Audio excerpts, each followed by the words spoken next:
Find Little Shavers on Facebook and online at littleshavers.com. That's LILshavers.com. The following is a paid program and does not necessarily reflect the views of WSIC.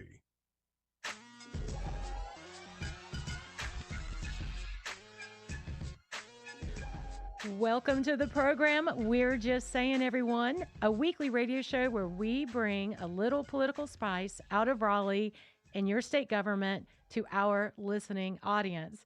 I am Vicki Sawyer, and I'm serving as your dutiful and faithful senator for District 37, and will also be coming to a ballot near you in November.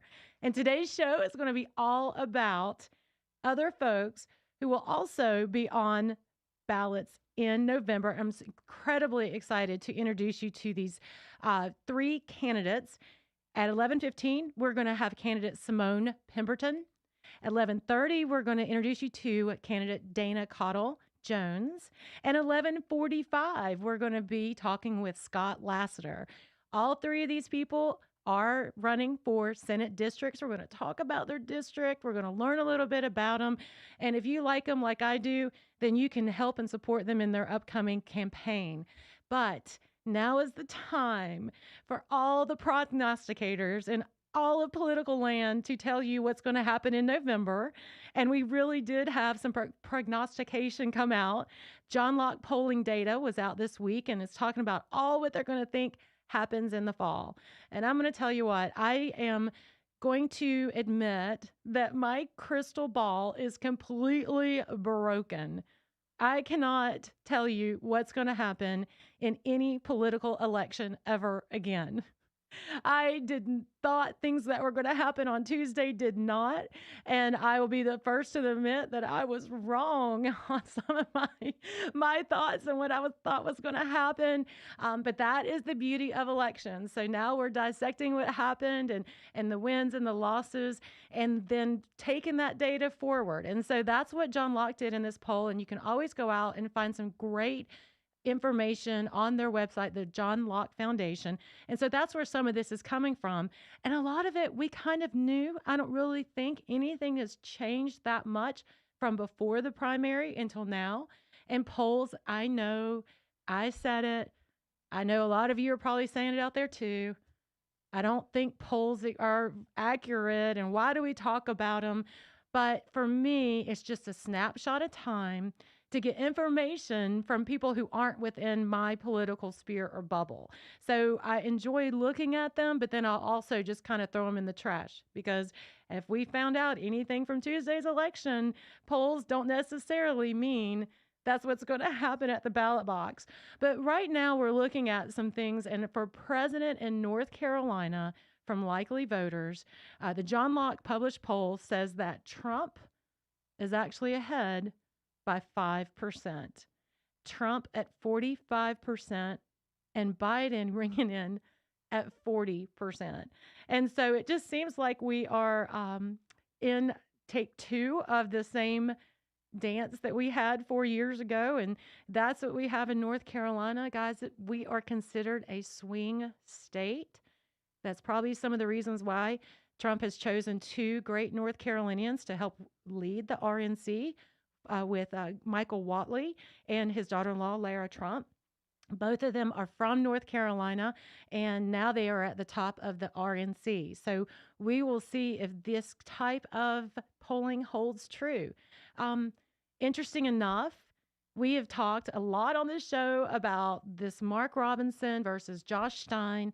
And I promise you, by the time it's over, we're probably going to be tired of talking about it, because this is one of the hottest gubernatorial races in all of America. And I'm telling you, I think the money is coming in truckloads from all over the states and all over the United States. And so many people are watching this.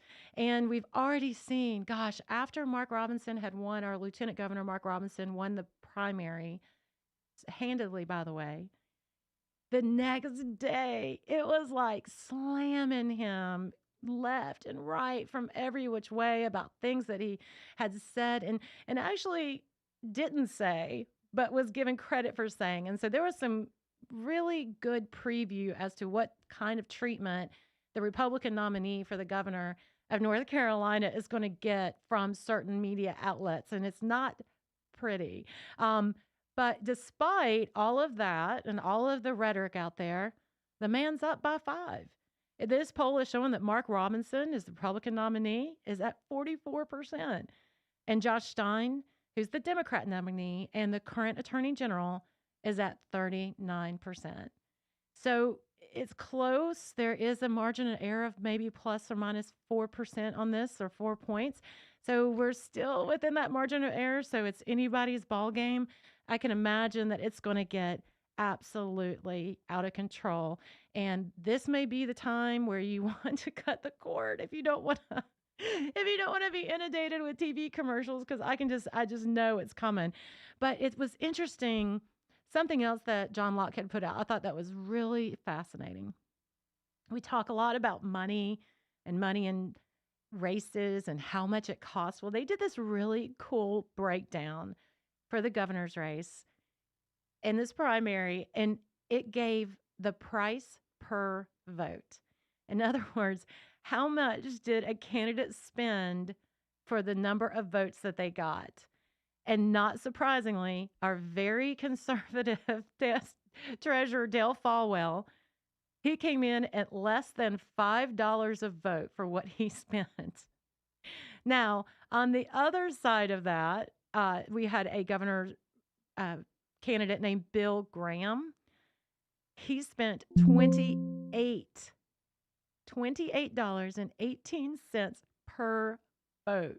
Oh gosh, that's got to hurt, because what the results were, and those were not great for either of those candidates. But definitely Treasurer Falwell out front on that one, because it was only $5 a vote. Mark Robinson, though, he was a little bit in between. So his campaign per vote spent about $9.42 per vote.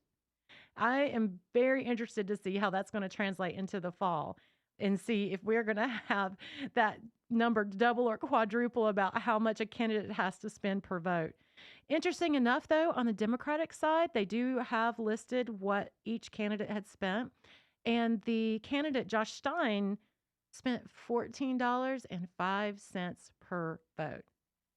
But also know that in this primary, independent voters overwhelmingly chose the Republican Party ballot.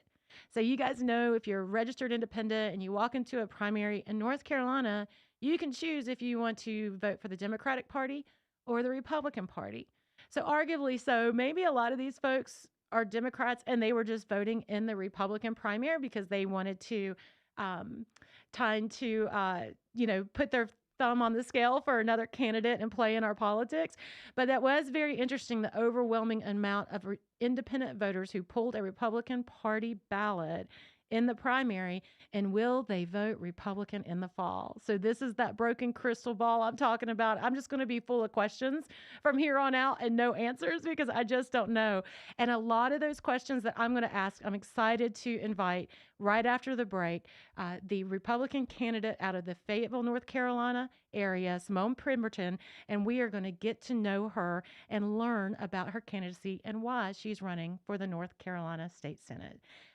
Please listen to us, and we'll be right back after the break.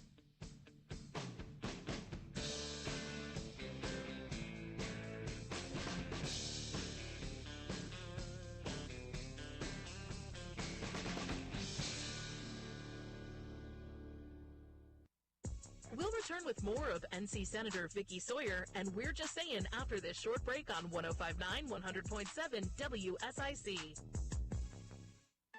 Yesterday, we reached the top of the weather roller coaster in terms of temperatures. Now we're starting to come back down. Still comfy in the mid-70s today.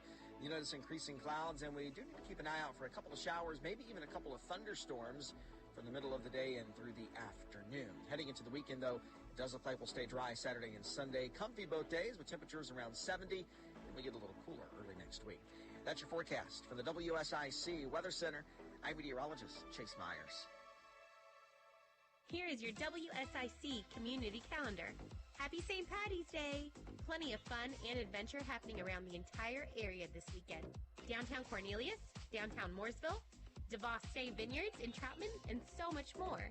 As always, we hope you have a fun and safe time celebrating. Summer camps are just around the corner. Check out some of the camps happening at Kane Center for the Arts, Pottery for Teens, Paint, Paint, Paint, Broadway Through the Ages, and many more. Kane Center for the Arts is offering week-long camps starting June 10th through August 9th. For more info and to register for any of the summer camps, visit canearts.org. That's CAIN arts.org. Hey, coin collectors! This is your weekend too. The Statesville Coin and Currency Show at the Statesville Civic Center is this weekend, featuring over 60 tables of some of the finest coins around. For more info, contact Bill Brewer of Carolina Prospectors in Statesville. The Statesville Coin and Currency Show, Statesville Civic Center, March 16th and 17th. This Saturday, Eagle Rentals in Statesville is having their Customer Appreciation Day. Come out to Eagle Rentals from noon until 4 p.m. and enjoy some time that is sure to be fun for the whole family. 3435 East Broad Street in Statesville. Eagle Rentals Customer Appreciation Day this Saturday. MerleFest is back, April 25th through the 28th at Wilkes Community College, featuring nearly 100 performers, including Old Crow Medicine Show, Sam Bush, Turnpike Troubadours, the Teskey Brothers, Nickel Creek, and more. Tickets and information at merlefest.org. Listen each morning to Good Morning LKN for your chance to win tickets. Have an event you would like to tell people about? Yard sales, estate sales, and everything in between? Visit WSICnews.com and click on events to submit your event today. It's We're Just Saying with North Carolina Senator Vicky Sawyer on 105.9 100.7 WSIC. Local starts here.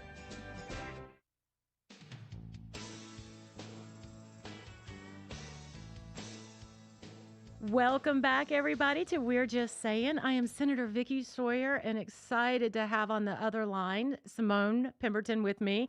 But before we ask her on, I do want to give a little bit of a shout out to those radio listeners as well as our live stream viewers. And again, you can stream us live on WSICnews.com and social media, YouTube, Facebook, X, and LinkedIn. Semone, thank you so much for calling into the show, and I am so excited to introduce you to the world of North Carolina politics. Yes, thank you for having me. I appreciate you inviting me on. Yeah. Well, you came very highly recommended from Senator Tom McGinnis, and he said, I need to get to know Semone. And so let me tell the listening audience a little bit, brag on you a little bit about your history. Totally taken off of your webpage. So anybody who wants to see that, go to electsemone.com. But you're born into a military family, learned the values of service and dedication early in life. You were a child of the armed forces. You went through different landscapes, diverse cultures, and a deep appreciation for community and unity. And you brought that into Fayetteville with you in 1995. And you had a corporate leadership career, gaining invaluable insights and skills. And then you actually started, you've been on so many boards and commissions, a chairwoman of Fayetteville Cumberland Human Relations Commission and the Fayetteville Cumberland Continuum of Care and City View News and Healing America. You also a founder and CEO of a nonprofit, Brighter Still, a realtor. I'm exhausted reading all this. A realtor. You got to be exhausted doing it. I'm exhausted reading it. And you're also an author. Release Your Inner Champion, How to Break the Cycle of Destructive Thinking. You are a busy lady, Semone. Well, when you put it all together like that, it definitely sounds very busy. I do stay busy, but it sounds a lot better when you read it. Well, tell us, because now our listening audience, although we are on podcast and folks listen to us across the state, we primarily broadcast in the Charlotte area, Iredell, Cabarrus, Catawba. So tell us Piedmonters what your district is like out there in Fayetteville, and describe the kind of race that you're having coming up. Yes, so currently the seat is held by a Democrat, Val Applewhite, and she is very liberal, and the community is Fayetteville and Fort Bragg, which is now known as Fort Liberty, one of the largest military bases here. The community typically or traditionally votes Democrat, but we have a lot of conservative Democrats that are here, which opens up a lot of opportunity for someone like me to come in because I am the complete opposite of the incumbent.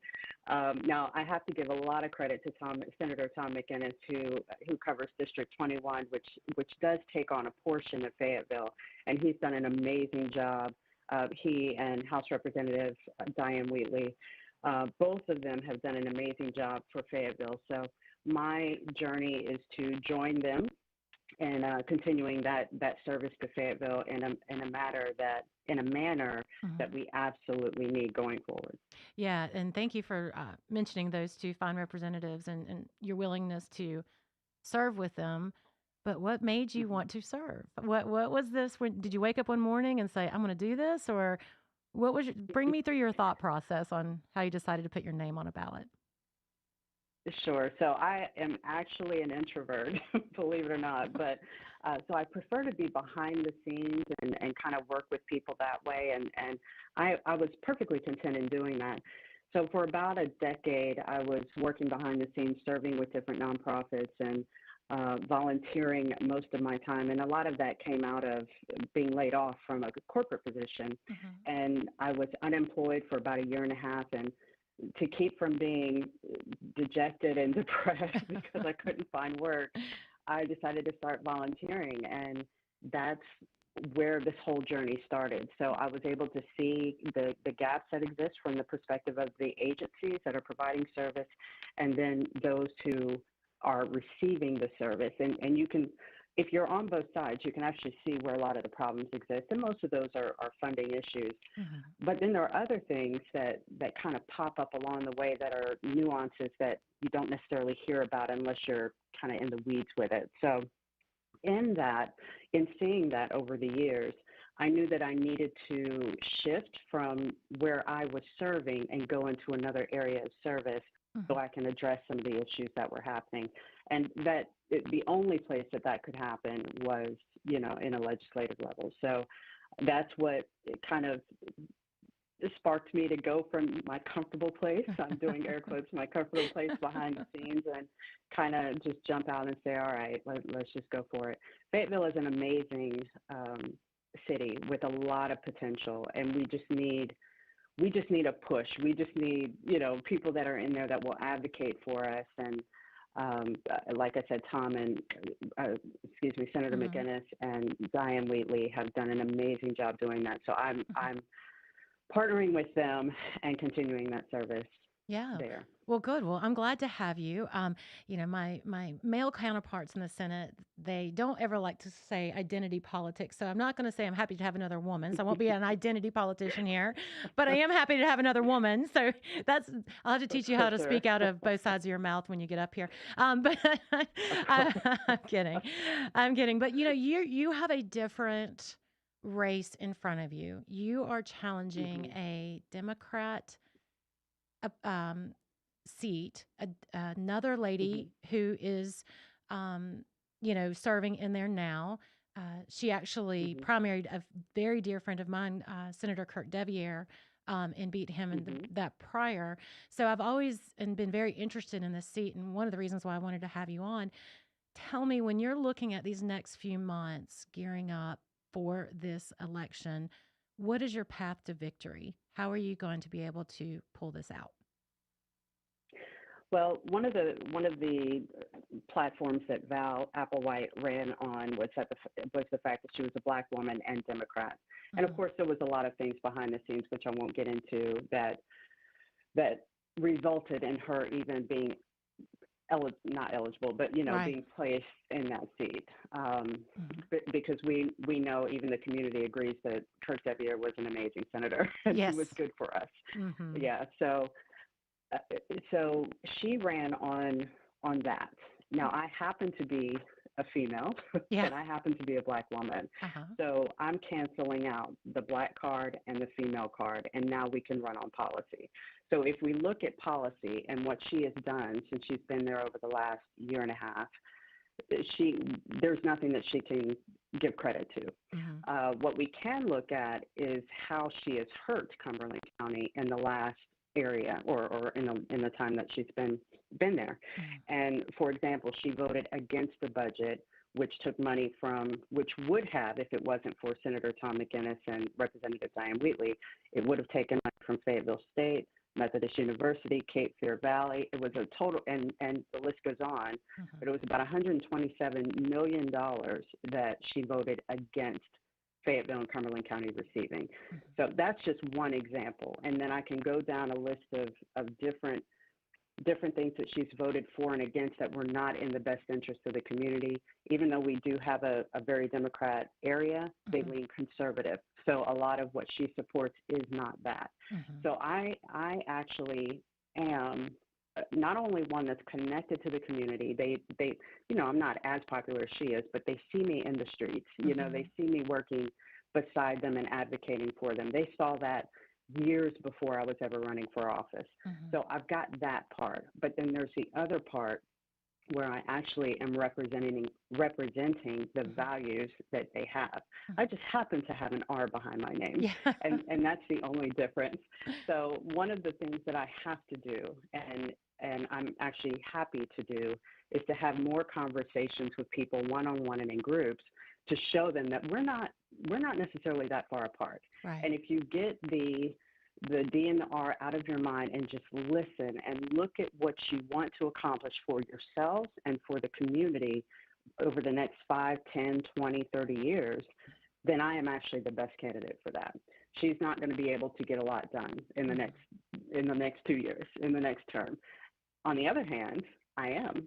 I can go in there and get some things done, not just because of the R behind my name, but because I am able to collaborate. I also have the support of Senator Tom McInnes and some others there. So that's the path to victory. It is a lot of work, probably a lot more work than she's having to do, but that's okay. It's a fight that I'm quite willing to take and excited to take on. Well, thank you so much for what you just said. It just makes me more excited to watch you and your campaign and help where I can.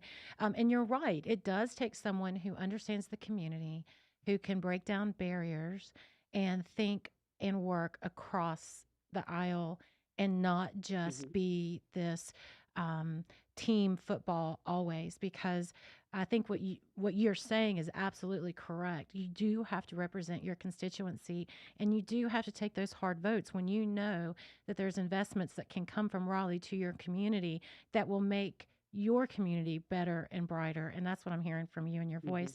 Now, we only have a couple minutes left here. So I do want to ask you, tell folks, how they can learn more about you on your social media, how they connect with you, and any last final words that you would like to bring to the listening audience. Sure. So you can learn more about me at electsemone.com, and that's SEMONE. Now, if you spell it wrong, it'll still go to the right place. I did that. For that, which is amazing. I did that, actually. I figured that would happen, so that's why I bought both of them. So, yes, it's electsemone.com, and you can find my social media there as well. It's probably the easiest way because some of the names are different. So just go there and search or click on the social media tabs, whichever one you want. We are on Facebook, X, YouTube. We're actually on TikTok, but there's not a link that's there for that, but we will add that as well. And I welcome emails, I welcome phone calls, anything. I'm open to a conversation, and all that information is there on the website. Well, Semone, you did a fabulous job on the radio show. Thank you so much for being here, and good luck on the trail. We'll be right back. Thank you. We'll be right back with candidate Dana Caudill Jones.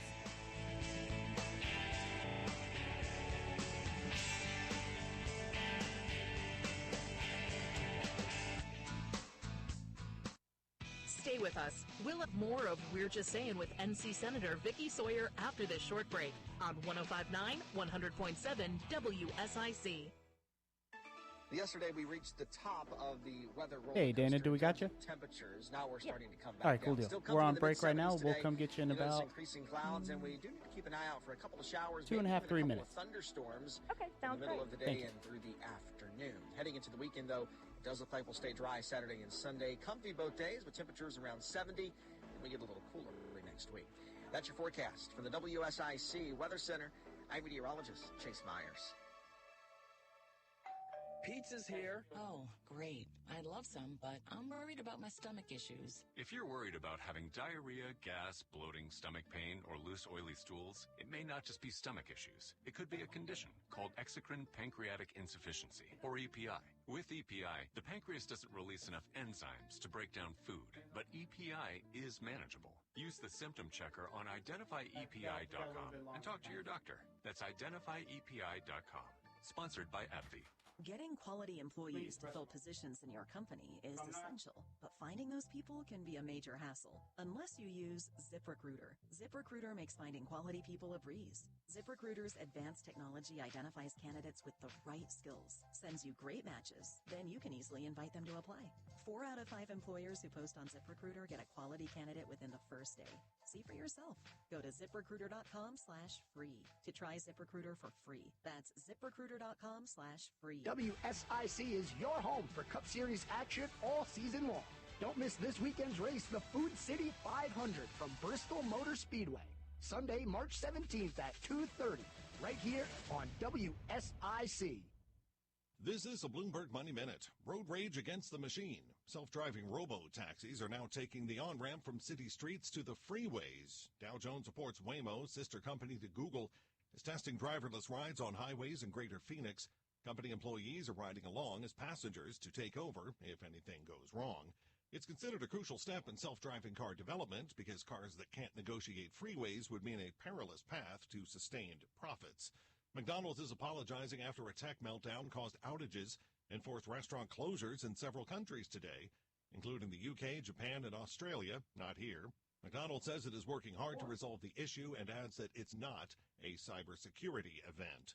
Wall Street has a few things to think about today, including the mid-March measure of U.S. consumer sentiment, weaker than forecast, and the monthly tally of manufacturing demand in New York, which has plunged nearly triple expectations.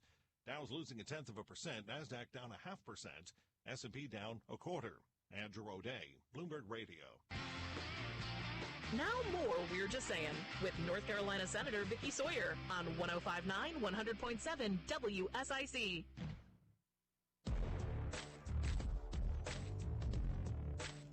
Welcome back to the show, everybody. This is Senator Vicky Sawyer on We're Just Saying, and we're streaming live on WSICnews.com and social media, YouTube, Facebook, X, not Twitter, X, and LinkedIn. You can watch live or check out previous episodes all there. And thank you for our radio listeners as well as our live stream viewers, because you're in for a treat. We do have on the other line holding for us candidate Dana Caudill Jones. And before we introduce her to you, I kind of did a little bit of research, as you know, from my show, about 9:30 this morning.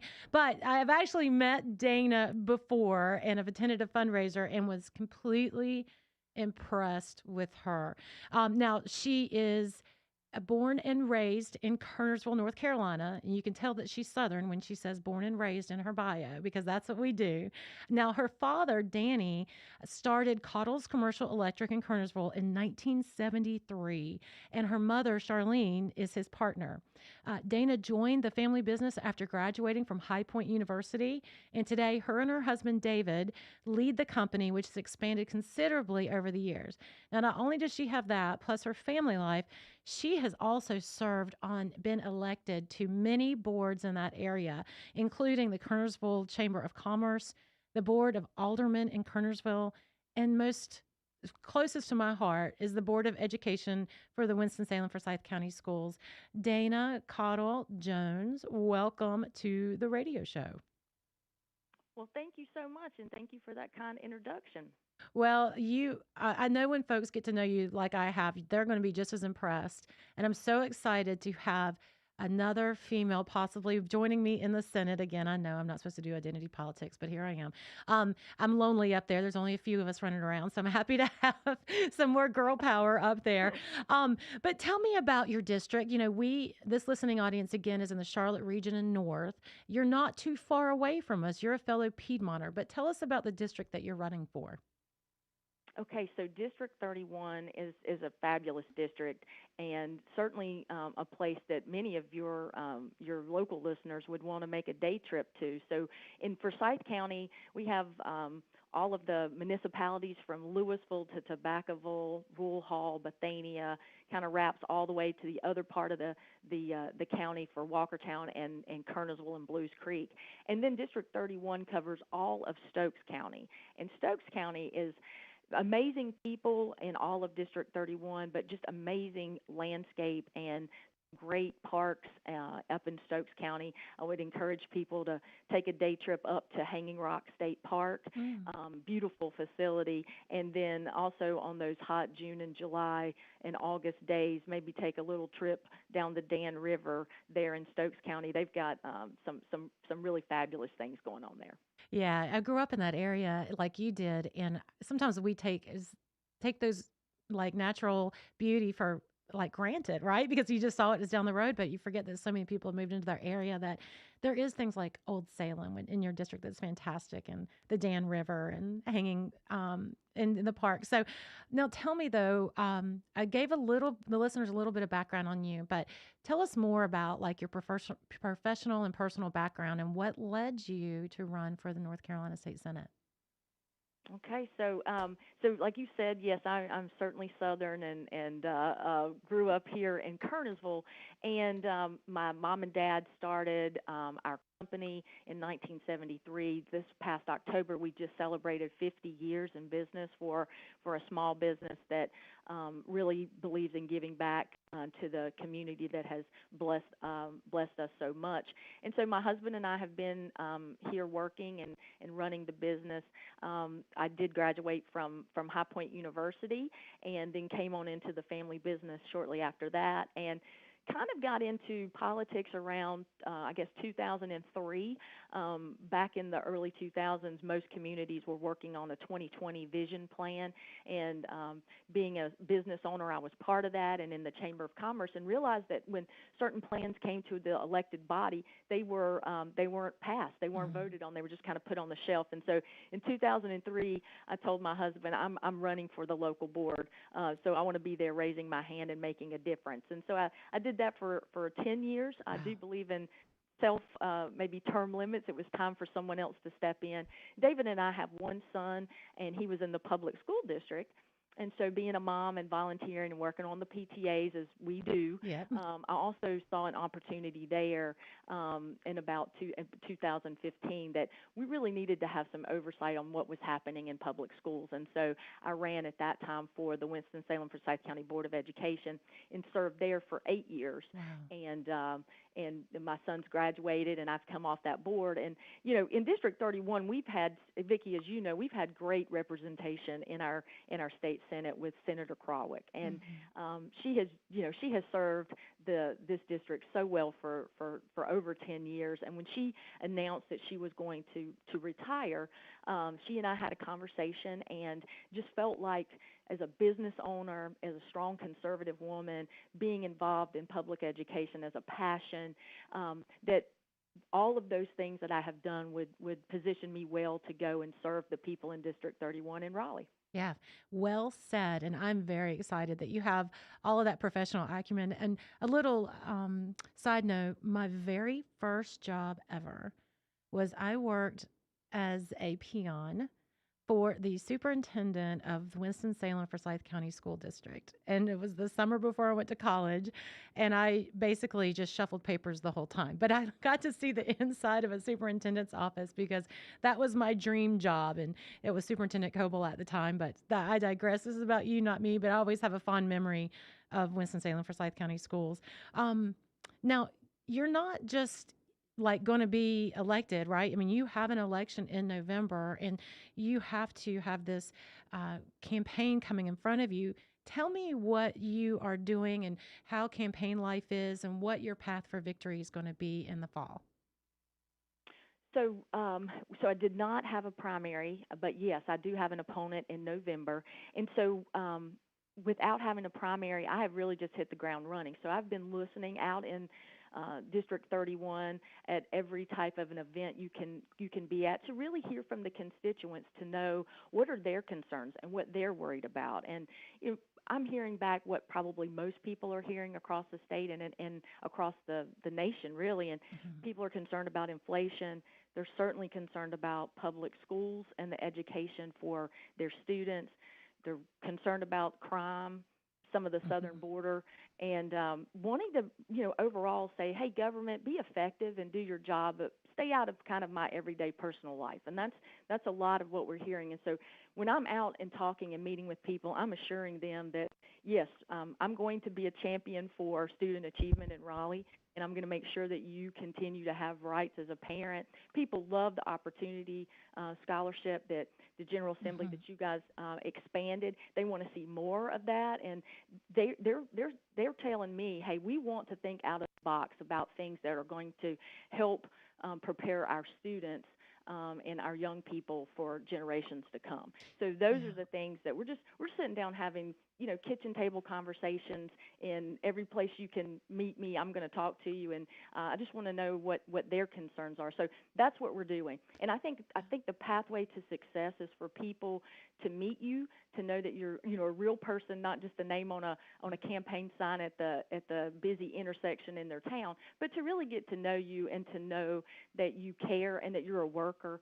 Ronald Reagan, one of my favorite quotes is, "There's no limit to what a man can do or where he can go if he doesn't mind who gets the credit." Right. And I think that's so important. People just want to know that you're going to go roll up your sleeves and do the work. Right. Well, you're going to fit well in the Senate then, and I'll tell you more about that.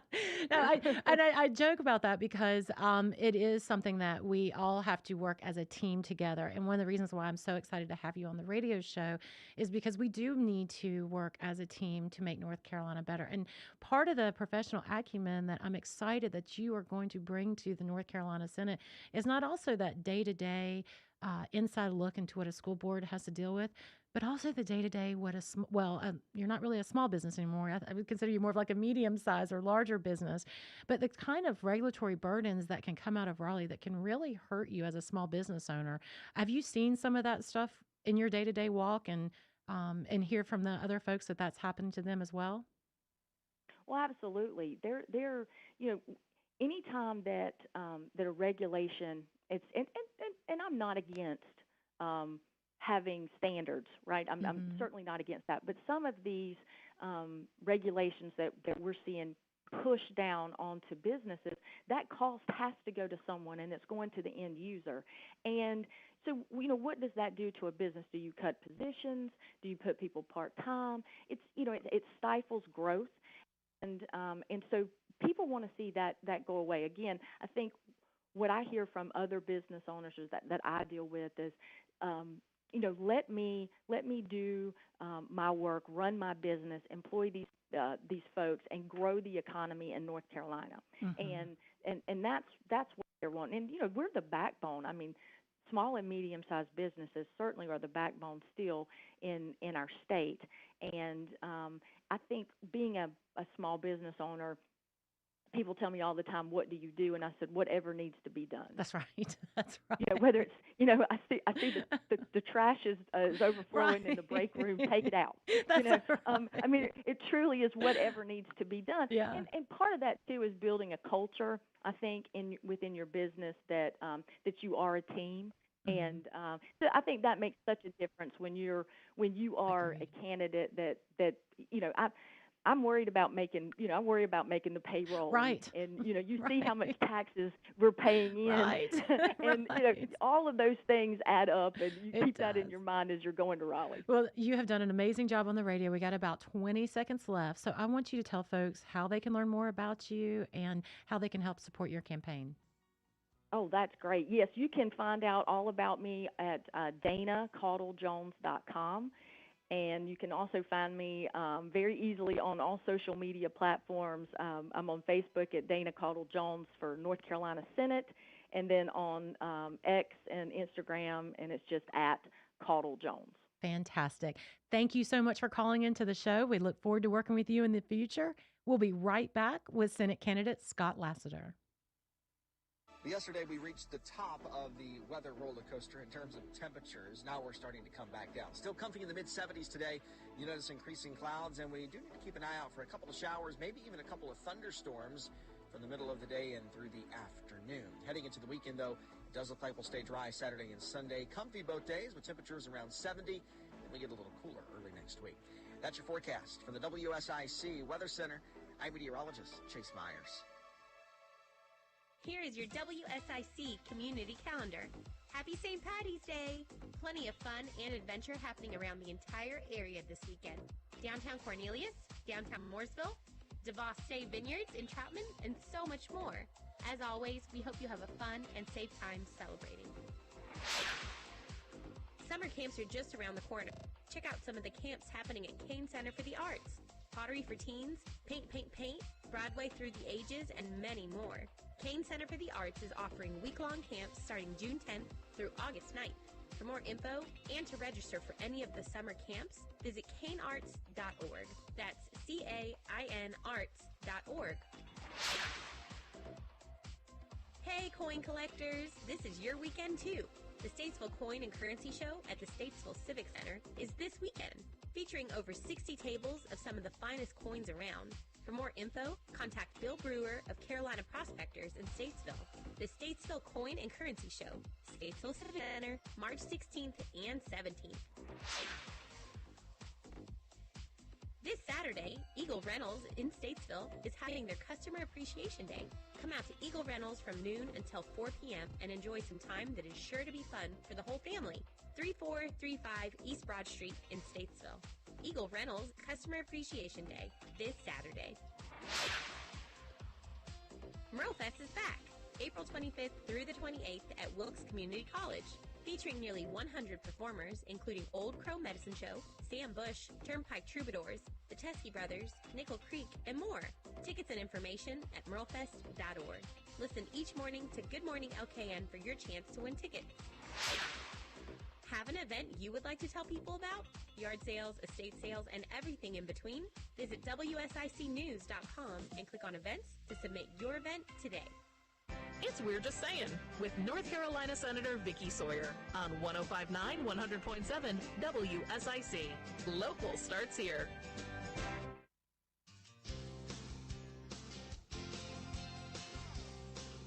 Welcome back to our final segment of We're Just Saying. I'm Senator Vicky Sawyer, and we're streaming live on WSICnews.com, social media like YouTube, Facebook, X, and LinkedIn. I want to thank those who are listening on the radio as well as our live stream viewers. We have a treat for everyone up here next. We have Scott Lassiter, who was also just came off of a really tough primary win out of the Wake County area. But before we invite him to the show, let me give you a little background. He is the Senate candidate for District 13. That is Wake, which means Raleigh, Charlotte. Yes, we're having a Wake County person on a Charlotte show. I get it. But anyway, so he is a lifelong Wake County resident. He also is a public school assistant principal. And he currently serves countywide as the soil and water for Wake County. He previously served 4 years on the Apex Town Council before his election to his current post of the Wake County Soil and Water District. He's been involved in all sorts of community events, and especially, well, not really events, but I'm stumbling over HOA president because, my Lord, I think that's way harder than being a senator is being HOA president. But I do want to welcome to the show Scott Lassiter. Scott, thank you for taking some time out on your Friday to introduce yourself to our listening audience. Senator Sawyer, it's so wonderful to be here, and thanks for letting me on the airwaves in the great state of Mecklenburg. You're welcome. I really do love radio, and one of the things that I've enjoyed most sort of about my time in service, I was able to co-host the afternoon news on WPTF here in Raleigh for a few months until we started this campaign, and then there's some restrictions around what you can do on the public airwaves, but I love this format, and I'm so thankful to be here this afternoon. And you gave me a great introduction. I will say, you say the HOA words, and that's almost like a swear word. It is. We've got. I need to preface that with saying we have a voluntary HOA. Okay. So we have a very limited government HOA. How about that? That's the only way I'd be president. No, I was just saying it as a word of admiration because what a thankless job. And, you are with your friends and neighbors, and sometimes your neighbors don't become your unfriended as an HOA president. So, Absolutely. Yeah, that prepared me for a primary, I yeah, think, right? Yeah. we'll talk about that. You had a pretty heavy primary that you just got out of. You had a candidate that you had won and actually handedly, but now you're ready to go into the fall. So tell us about what happened in the primary, and actually before we do that, tell our listening audience about your district because a lot of us Charlotteans don't really make it up to Wake County. So brag on your district a little bit before we get into the meats and potatoes. Well, yes, yes. It's a district I've lived in, or my family's lived in for probably close to 100 years now. And Southern Wake County is really an interesting place. This district includes some areas of Apex, Cary, all of Fuquay, some of Holly Springs, Willow Springs. This is sort of outside the Beltline, Wake County, and the folks here are truly in a situation where they're trying to merge the sort of new growth, the new development, with a history and a heritage that goes back to agriculture, a heritage that goes back to sort of being sleepy suburban towns that are now seeing themselves become more than just bedroom communities. So it really is a dynamic district. That's a great way to describe it. We've got a highly educated population here, a sort of family income that is higher than the average in the state. This is a district that is just, I'm so proud to call home, but I also recognize has some growing pains, like any developing area. So that's sort of where we are. Think Southern Wake County. Sounds very similar to the district that I represent. We're outside of the Beltline of the Charlotte City, but yet I do have that same. So we really do have kind of a similar district there. Now, we touched on a little bit of your professional background, but my goodness, another tough job, assistant principal to public school? A public alternative middle school. And yes, I did pick that. I wasn't sent here as punishment. Okay. Wow. I've been a high school history teacher previously, middle school history, social studies teacher, and then went into administration. Did night school at North Carolina Central, and was the assistant principal at a comprehensive large middle school in northern Wake County, in the Raleigh area, and then got an opportunity to make a career change, and we saw a need. The school system put out a sort of a proposal and was looking for administrators to come and found an alternative school for our students that had been recommended for suspension out of their regular middle schools across the whole county. So it is obviously a tough job, but it's a tremendously rewarding job. And we instill a lot of discipline. We instill a lot of hope, a lot of optimism. We give these students, we take away excuses and really hold them to high expectations. And it's amazing to see some of these young people that have made some really poor decisions previously get it together. And I've been doing it long enough. This is my 7th year at this school, and we're starting to see them come back in their military uniforms. We're starting to see them come back and announce their acceptance to college. So I'm really glad I stuck with it. And it is working, but it's a lot of common sense that goes into this. I wish I could tell you there was some secret. It's just hard work, and it's just expectations for these young people. And they really have my heart. So that's my professional background. And in the midst of that, I've stayed involved in public service, and that's really what I feel like, Senator Sawyer. Any of us that are doing these jobs for the right reason, we think of ourselves as public servants. I sort of cringe up when I hear the term politician, and people say, well, you ran for public office. You were obviously a politician. I don't think about it.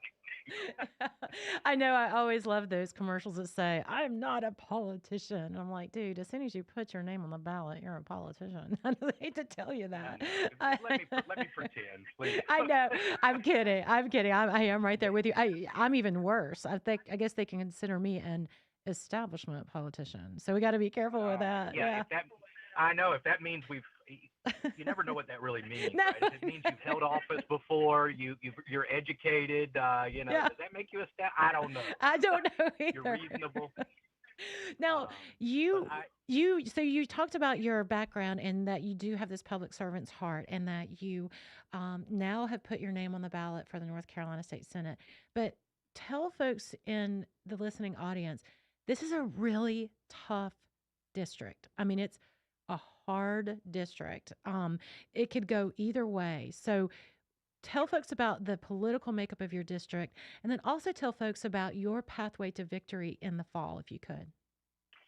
Sure. So it is a true toss-up district, and it's one of a handful of those.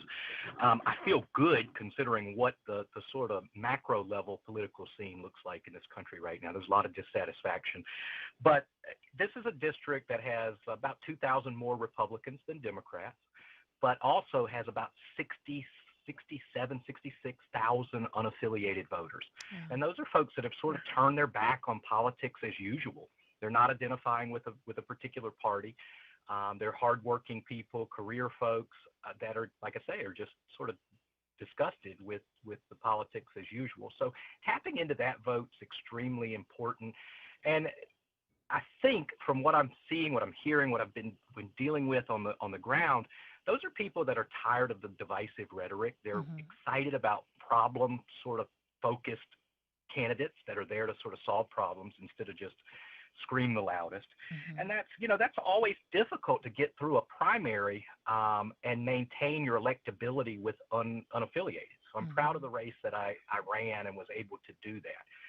There's a tendency on both sides during the primary to sort of run to the extremes to shore up your base.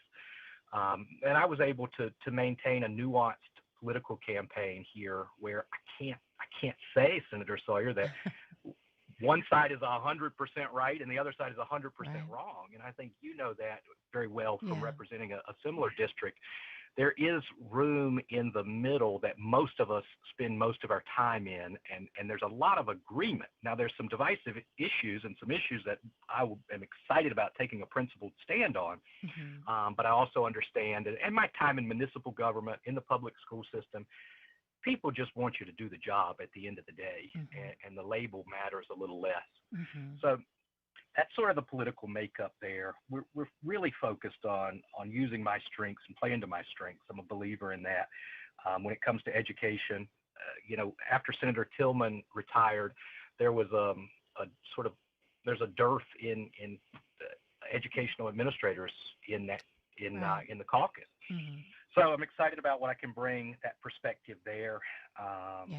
I'm excited about the sort of agricultural understanding from my time as a soil and water supervisor and the environmental understanding, and then that municipal sort of government experience and understanding how to govern in a growing area, which this district is, and so is the whole state. And it's a great problem to have. We're a wonderful state. We're attracting a lot of folks. Right. I'm glad you said that because I know that we hear a lot of growing pains about growth, but gosh, I'd rather have the growing pains than being faced like some other districts are in our area that are losing population.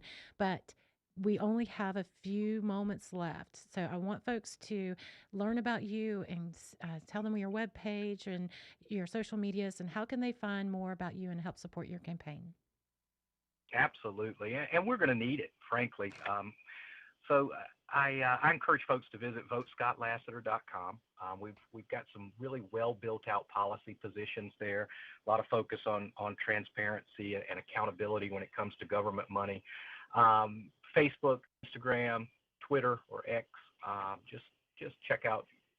Obviously, just put in Scott Lassiter there or Scott Lassiter for NC Senate. You'll find those things. I'm always welcome a conversation. Would love to hear from folks. Part of being an educator is recognizing that there's always something to learn. And I really do feel, recognize I'm a lifelong learner and recognize, if I'm fortunate enough to serve in the Senate as a freshman, there'll be an awful lot that I have to learn. So I'll be relying on you, Senator. All right. Sounds good. Well, I look forward to working with you in the future. Thank you so much, Scott Lassiter, for calling in. And thank you, listening audience, for tuning in to We're Just Saying. We'll be back next week with some more exciting candidates. Have a great weekend.